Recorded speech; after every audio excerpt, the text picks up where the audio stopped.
They told us we were winning the war from 25,000 feet. Strategic bombing, they called it. Precision strikes against military and industrial targets. We'd cripple Germany's ability to make war, break their will to fight. Do it all from high altitude where their flak couldn't reach us and their fighters couldn't catch us. Every word of it was a lie.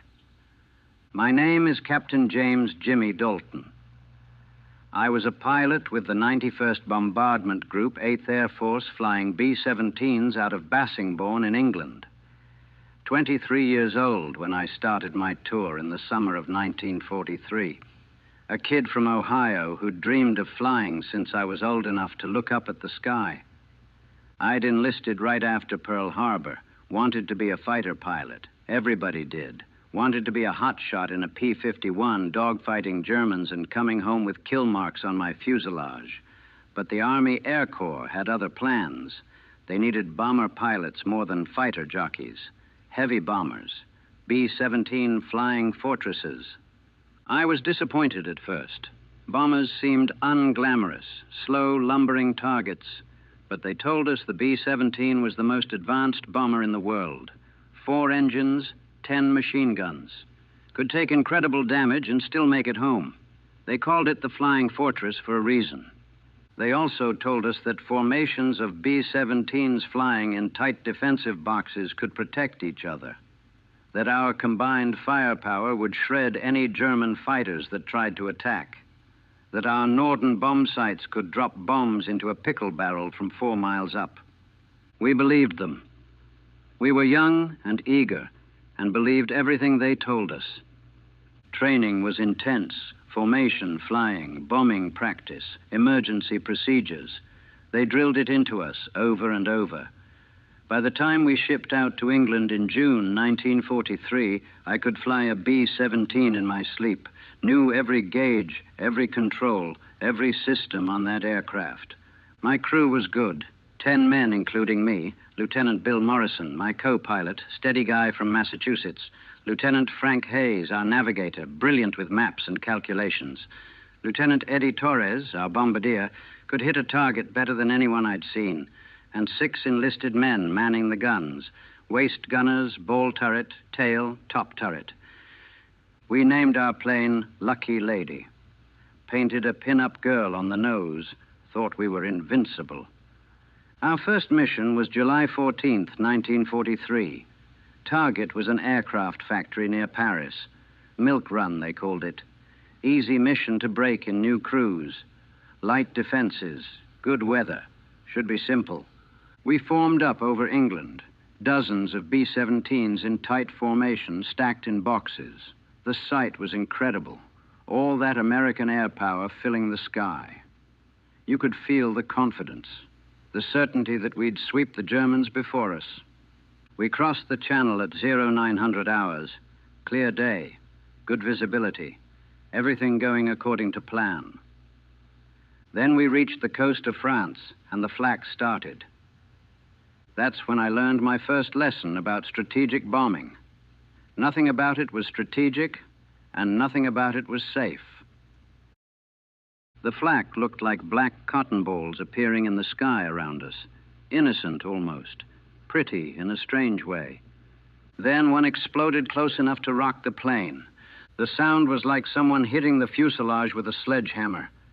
Shrapnel punched through the aluminum skin. I heard Bill, my co-pilot, swear over the intercom. "Stay in formation," the lead aircraft radioed. "Hold steady. Don't break." Easy for him to say. He wasn't feeling his plane shudder every time a burst went off nearby. Wasn't hearing the metal tear. Wasn't watching the flak get thicker as we approached the target. The Germans had it down to a science. They'd track our altitude and speed, calculate where we'd be, and fill that piece of sky with exploding steel. All we could do was fly straight and level and hope. Praying didn't hurt either. Bandits, 11 o'clock high. German fighters. Me-109S coming in fast. They'd wait until we were over the target, dealing with flak, then hit us when we couldn't maneuver. Our gunners opened up. The .50 caliber machine guns hammering, spent shell casings rattling through the fuselage. The smell of cordite filled the cabin. Through my windscreen, I could see tracers arcing toward the fighters. One ME-109 came straight at us, head on. The closing speed was insane, nearly 500 miles per hour combined. I could see his nose light up as he fired. Rounds walked across our left wing. Then he was gone, flashing past so fast I barely saw him. "Number 3 engine hit," Bill called out. "Losing oil pressure." I glanced at the gauges. He was right. Engine 3 was running hot, pressure dropping fast. I feathered the prop before it could seize and catch fire. We could fly on 3 engines. The B-17 could supposedly fly on 2 if it had to.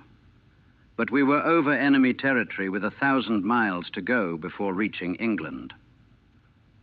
"Bomb run in 2 minutes," Eddie announced from the nose, opening bomb bay doors. The worst part of any mission, the bomb run. We had to fly straight and level for several minutes while Eddie lined up the target. Couldn't deviate, couldn't take evasive action. Just had to maintain course and altitude while every flak gun in France shot at us. The flak intensified.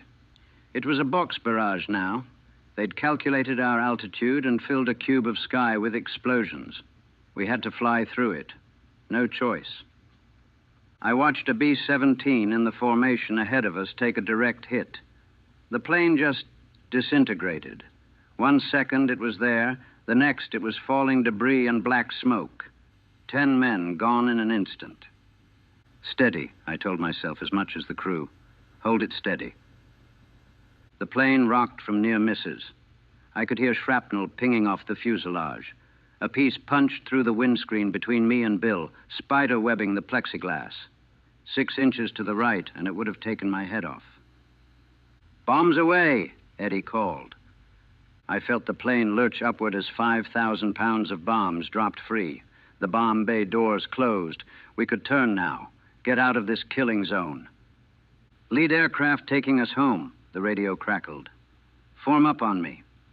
We banked hard, following the formation. The flak followed us. The fighters followed us. The entire trip back across France was running a gauntlet. We lost 2 more planes from our group before we reached the Channel. Just gone. 40 men who'd eaten breakfast with us that morning, who'd joked and smoked and talked about girls back home. Now they were either dead or prisoners, if they were lucky enough to bail out. My hands were shaking on the controls. I couldn't stop them. Bill noticed, but didn't say anything. We both just focused on keeping the plane in the air. Number 3 engine was trailing smoke. Number 2 was running rough. We'd taken hits in the tail section, the wings, the fuselage. I could feel the plane handling sluggish. Something was damaged in the control systems. "How are we looking back there?" I called to the waist gunners. "Tails shot to hell, Captain," came the reply, "but we're all still here." All still here. That was something. We crossed the English coast around 1400 hours. Never thought I'd be so happy to see those white cliffs. We were leaking hydraulic fluid, running on 3 engines, and the landing gear warning light was on. The gear came down. 1 green light, 2 green lights, 3 green lights, all 3 locked. Small miracles. I brought Lucky Lady in on final approach. The plane was fighting me every inch of the way, wanted to pull left from the dead engine. The controls felt mushy, but we touched down smooth, rolled out, made it. We'd survived our first mission. As we taxied to our hard stand, I looked at the plane. Holes everywhere. Skin peeled back in places. 1 engine destroyed.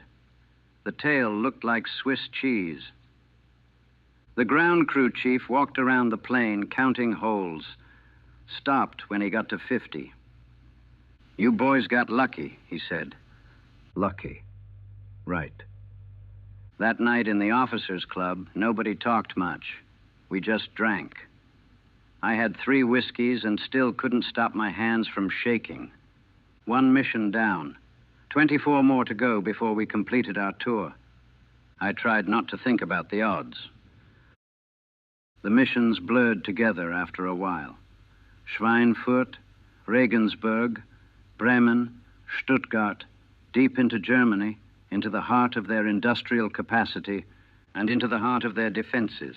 They called it Flak Alley, the corridor over the Ruhr Valley, where the anti-aircraft batteries were so thick you could see a solid wall of black explosions.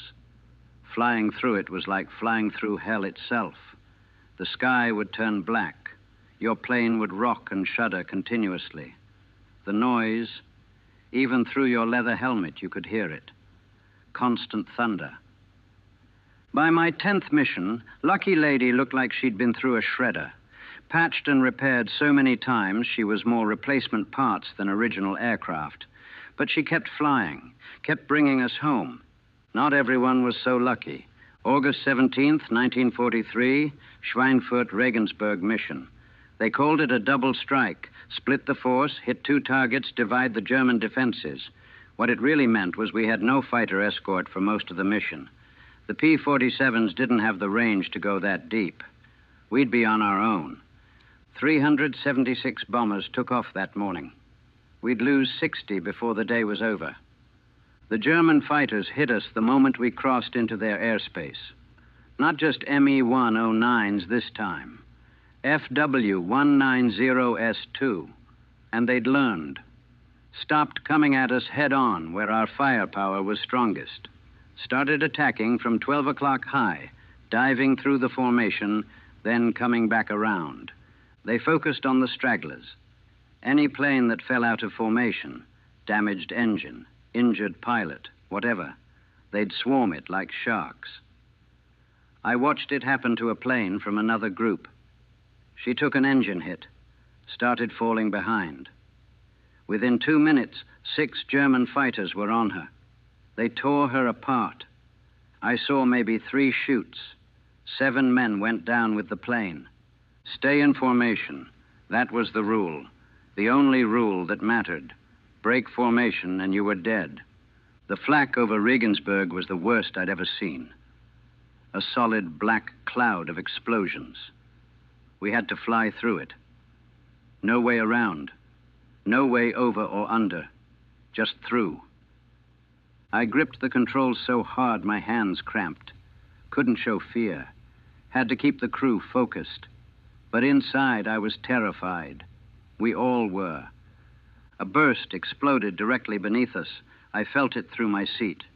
The plane lurched. Alarms started going off. "Number 1 engine on fire," Bill shouted. I could see it through my side window. Flames streaming back from the cowling. I hit the fire suppression system, cut fuel to the engine, feathered the prop. The flames went out. But now we were on 2 engines.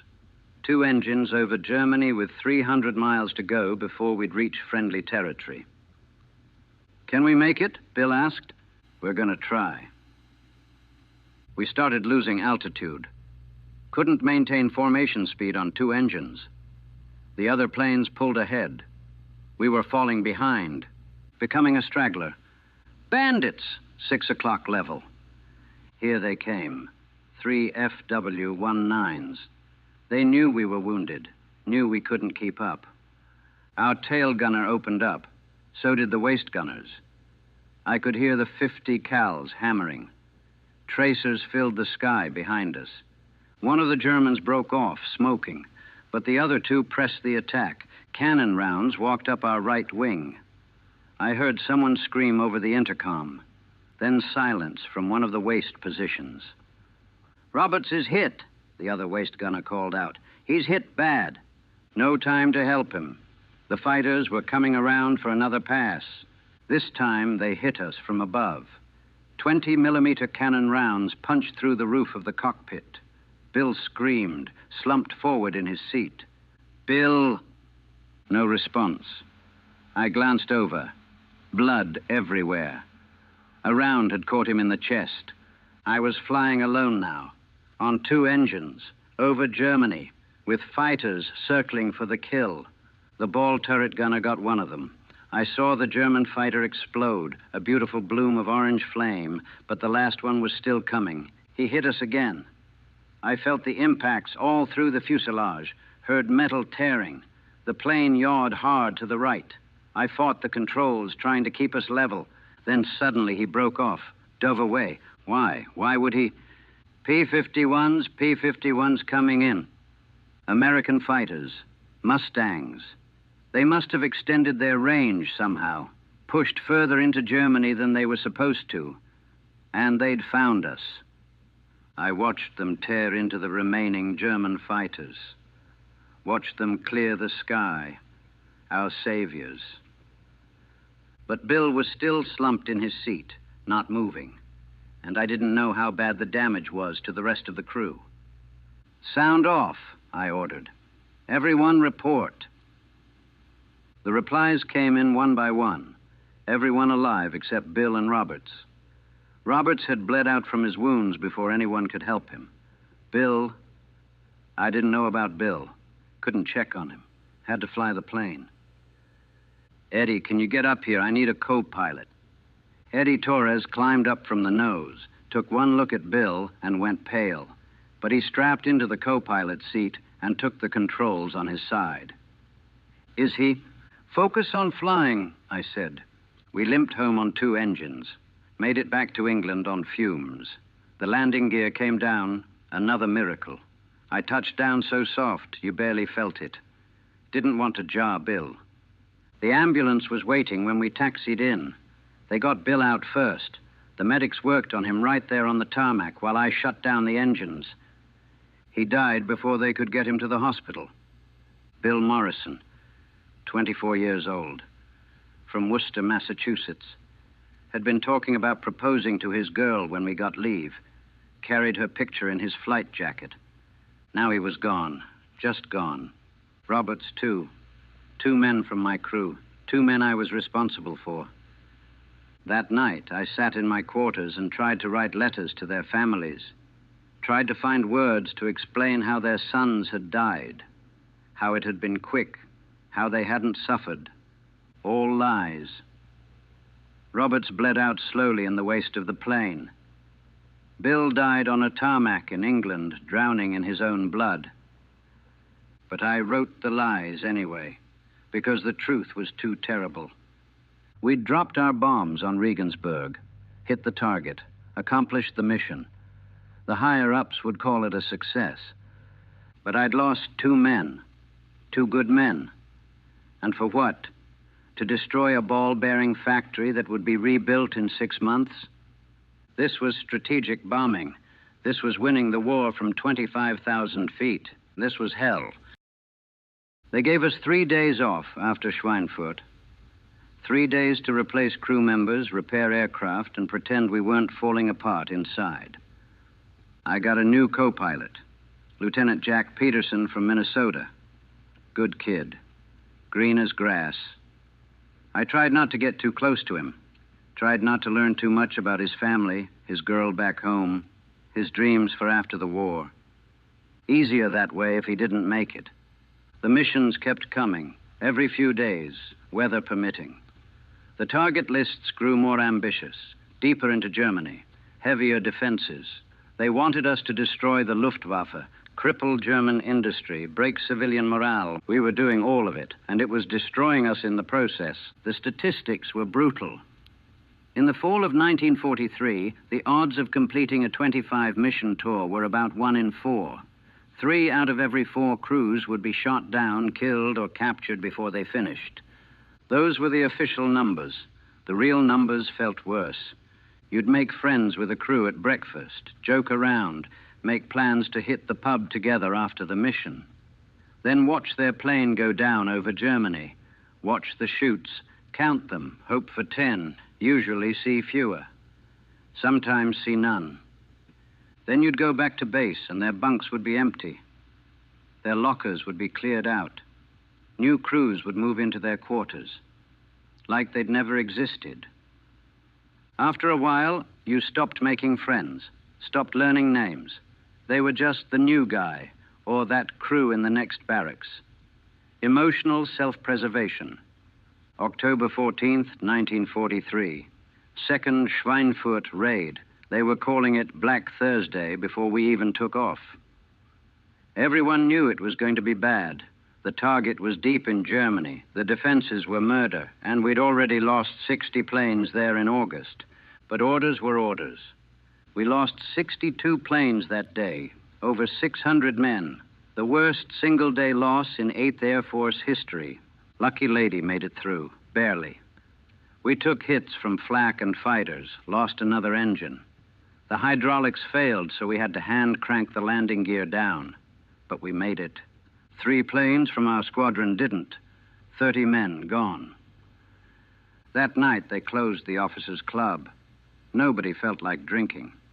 We just sat in our quarters, staring at the walls, wondering how long until it was our turn. The higher-ups finally figured out what we'd known for months. Daylight precision bombing without fighter escort was suicide. They grounded us for a while, waited until the P-51 Mustangs could be deployed in numbers, waited until we had fighters that could escort us all the way to the target and back. When we resumed operations in early 1944, things improved. The Mustangs made a huge difference. German fighters couldn't swarm us like they used to. Our losses dropped. But the missions got harder in other ways. They started sending us after oil refineries, transportation hubs, cities. The flak got thicker. The targets got more heavily defended. And we started seeing the results of our bombing in ways that made it harder to sleep at night. I remember one mission to a rail yard near Munich. Our bombs were supposed to hit the marshalling yards, disrupt German logistics, military target, they said. But bombs dropped from 25,000 feet don't always land where you aim them. Wind can push them off course. Calculations can be wrong. Equipment can malfunction. We hit the rail yard. We also hit the residential neighborhood next to it. I saw the fires start, saw the smoke rising. Tried not to think about what was burning down there. Who was burning down there? Military necessity, they called it. Collateral damage, acceptable losses. Tell that to the people down there. Tell them they were acceptable losses. By my 20th mission, I was exhausted. Not just physically, though the missions were grueling, 8 or 9 hours in the air, most of it in enemy airspace. But mentally, emotionally, spiritually, maybe. I'd seen too much death, caused too much death, watched too many planes go down, written too many letters to families.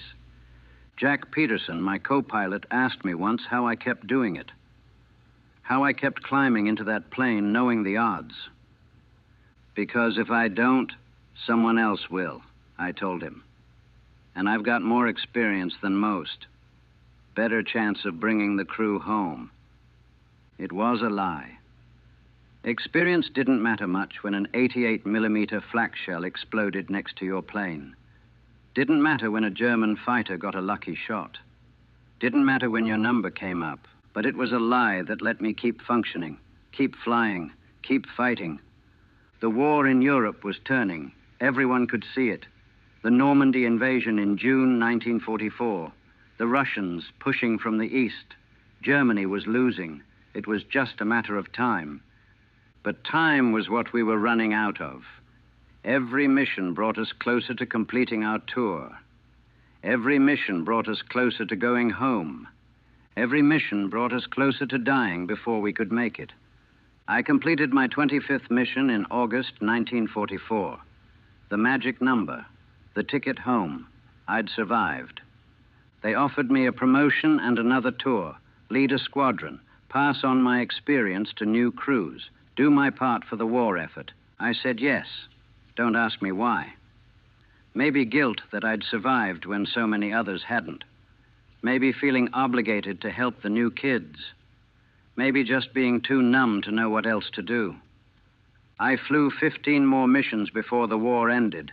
Lost count of how many crews I watched go down, how many names disappeared from the roster, how many empty bunks I walked past.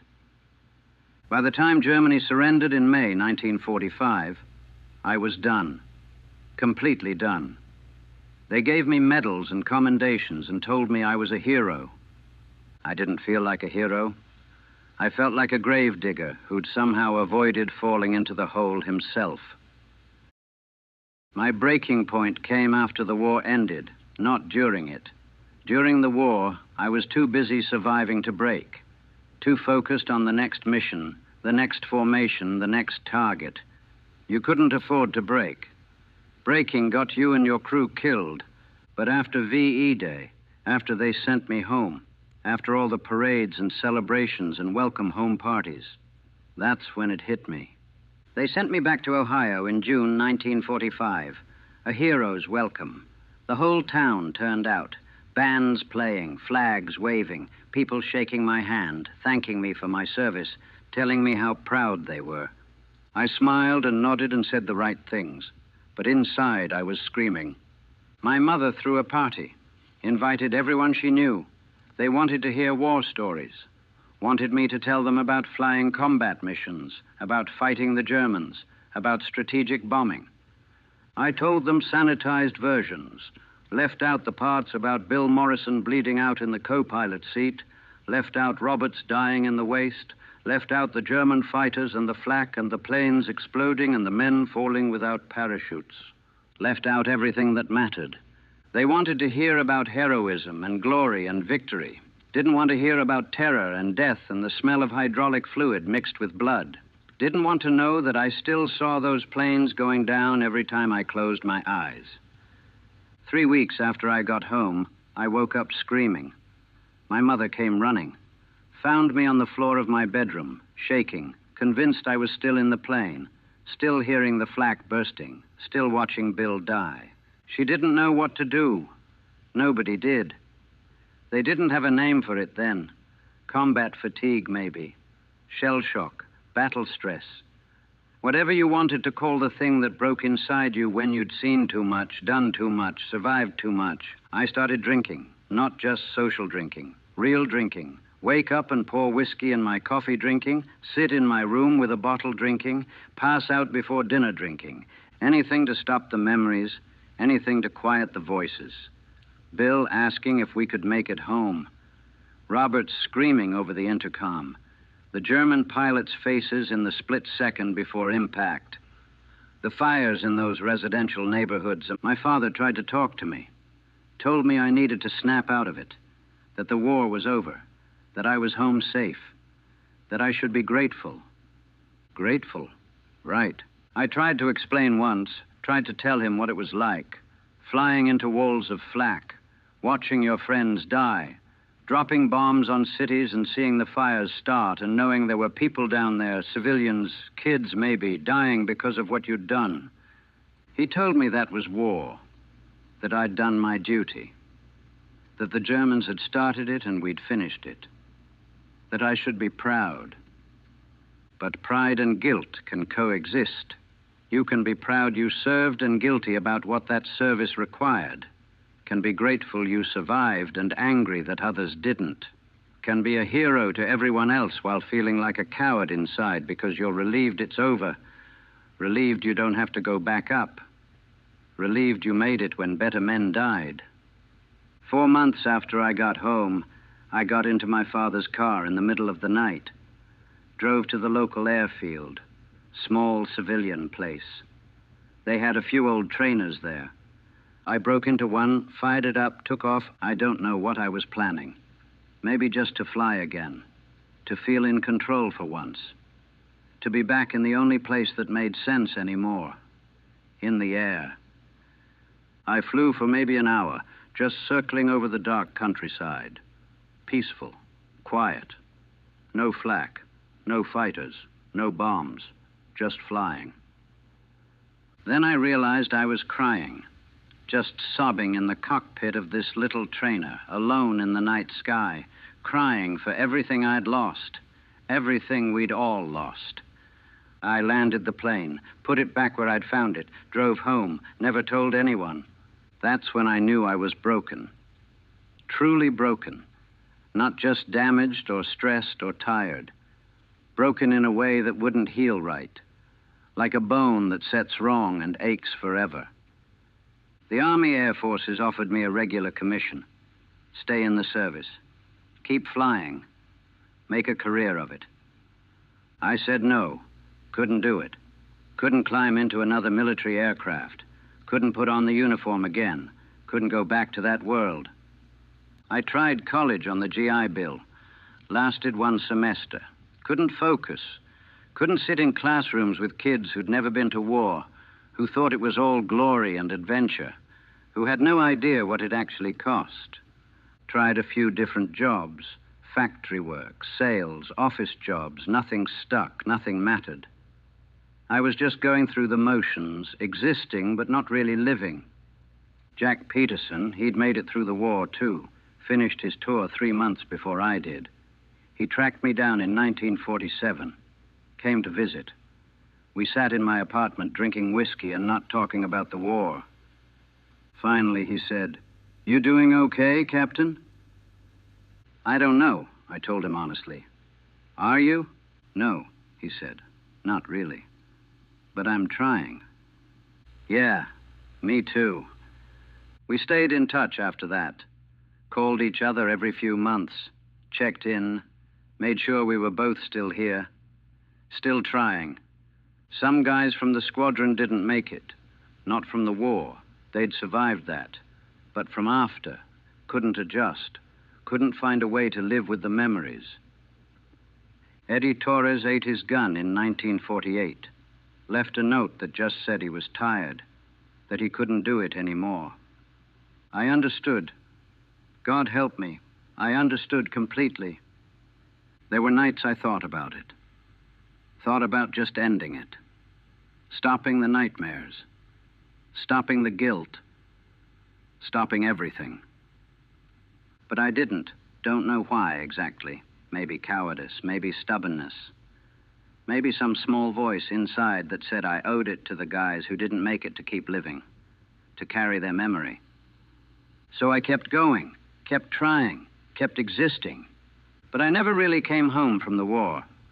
Part of me is still over Germany at 25,000 feet, watching the flak burst, hearing Bills scream, seeing planes fall.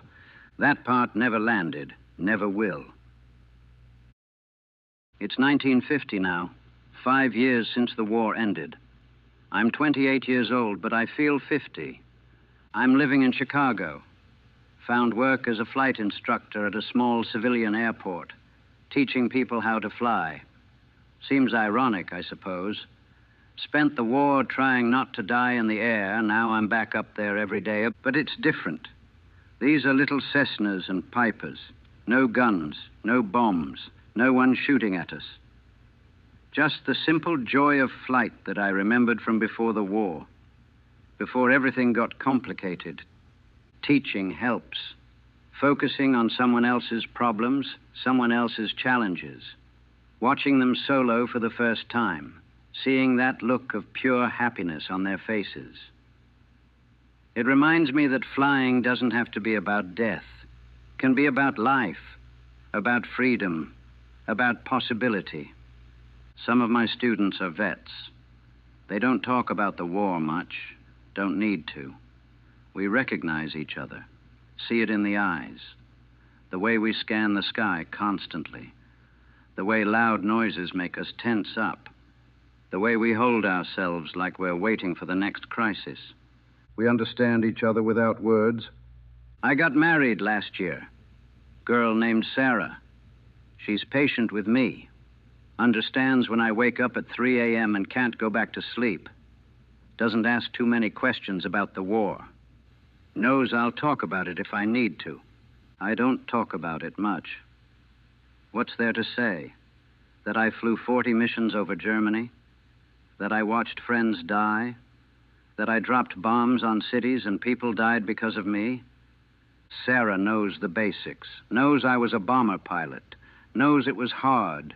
She doesn't need to know more, doesn't need to carry my weight. The nightmares have gotten less frequent. Maybe once a week now instead of every night. But they're still vivid. Still the same images, flak bursting, planes exploding, Bill slumped in his seat. The fires below. I've learned to live with them. They're part of me now. Part of who I am. Who the war made me. I stay in touch with some of the guys from the squadron. Jack Peterson is working for an insurance company in Minneapolis. Got married, has a kid on the way, doing better than most of us. We talk on the phone every couple of months. Never about the war directly, just checking in, making sure we're both still here. Most of the crew from Lucky Lady made it through, the ones who survived the war at least. Eddie Torres didn't make it through the peace, but the rest of us are still around. We send Christmas cards, keep tabs on each other, share the bond that only people who went through hell together can share. We don't talk about being heroes, don't talk about victory or glory or any of that. We talk about surviving, about getting through each day, about finding reasons to keep going. That's what we won, not glory, just the chance to keep trying. I think about the war a lot, about what we did, whether it mattered, whether it was worth it. The strategic bombing campaign. They say we destroyed Germany's industrial capacity, crippled their ability to make war, shortened the conflict, saved lives in the long run. Maybe that's true. The historians can argue about it. But I know what it cost. Know that 60,000 American airmen died in Europe. 60,000. More than the entire Marine Corps lost in the Pacific. More than fell at Normandy. More casualties than most countries suffered in the entire war. And that's just Americans. The Germans lost more. The British lost more. And the civilians, God, the civilians. Hundreds of thousands dead in the bombing campaigns. Maybe more. Hamburg, Dresden, Berlin. Cities reduced to rubble. Families incinerated in firestorms. We did that. I did that. Flying at 25,000 feet, dropping bombs, and telling ourselves we were hitting military targets. That it was precision bombing. That it was necessary. Some of it was necessary. The oil refineries, the ball-bearing plants, the aircraft factories, those were legitimate targets. Destroying them helped win the war. But the line between military and civilian got blurred, got ignored, and people died. Lots of people, innocent people, kids who never asked to be in a war. I carry that. Carry them. The invisible passengers in my plane. The ones who died because of what I did. Does that make me a war criminal? Or just a soldier following orders? I don't know. Not sure there's a difference when you're the one pressing the button.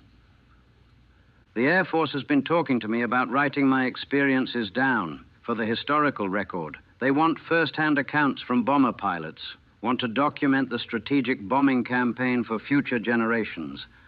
I told them no. Don't want to write it down. Don't want to codify it.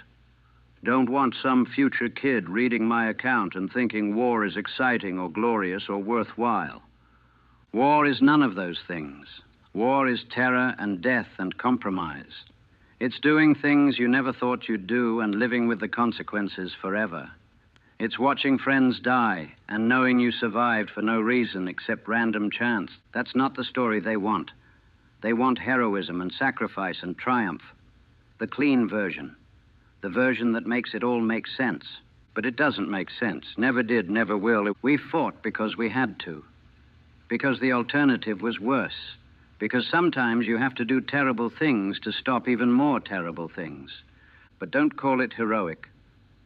Don't call it glorious. Don't pretend it was anything other than what it was. Necessary horror. I look at my students now, these young guys learning to fly, and I hope they never have to learn what I learned. Hope they never have to drop bombs on cities. Hope they never have to watch their co-pilot die. Hope they never have to wonder if the people they killed deserved it. Hope they get to keep flying as something pure and simple and joyful. The way it should be. The way it was before the war taught me what flying could become. Sometimes when I'm up in one of the trainers with a student, I'll catch myself scanning the sky for fighters. Tensing up when I hear a backfire that sounds like flak. My hands will tighten on the controls and my heart will race, and for a second I'm back there. Back over Germany. Back in the war. Then I'll remember where I am. when I am, that it's over, that I made it. Most days, that's enough. That knowledge that I survived, that I get to see another sunrise, that I get to go home to Sarah, that I get to fly without bombs or guns or death. Some days it's not enough. Some days the weight of it all is too much. The memories, the guilt, the ghosts. But I keep going, keep flying, keep teaching, keep living, because 40 missions over Germany taught me something important. You don't give up. You keep fighting even when the odds are impossible. You keep flying even when the plane is shot to hell. You keep going even when part of you wants to quit. That's not heroism. That's just stubbornness, refusing to let the war win, refusing to let the nightmares take over completely, refusing to become another casualty even after the shooting stopped. The war killed 60,000 American airmen, took Bill Morrison and Roberts and Eddie Torres and thousands of others. But it didn't take me. I'm still here, still flying, still fighting. Not fighting Germans anymore, fighting memories, fighting ghosts, fighting the part of me that died over there but hasn't figured out it's dead yet. Some fights you never win. You just keep fighting, keep surviving, keep trying to find moments of peace between the nightmares. That's what victory looks like when you survive a war. Not parades or medals or glory. Just the quiet determination to keep going, one day at a time, one flight at a time, one breath at a time. We told ourselves we were winning the war from 25,000 feet, that we were heroes, that it mattered. Maybe it did matter. Maybe we were necessary. Maybe we helped end the war faster and saved lives in the process. But we paid for it. Every one of us who flew those missions paid for it. Some with their lives, some with their sanity. All of us with pieces of our souls. And we're still paying. We'll be paying for the rest of our lives. That's the real cost of strategic bombing. Not just the planes lost or the men killed, but the ones who made it back and have to live with what they did, what they saw, what they became. I made it home from the war, but part of me is still over Germany, still at 25,000 feet, still dropping bombs and watching fires burn and wondering if it was worth it. That part will never come home. And I've learned to accept that. Learned to live with the ghost of who I was before the war. Learned to function as the person the war made me. It's not the life I imagined when I enlisted, not the heroic story I thought I'd have. But it's the life I got, and it's enough. Most days, it's enough.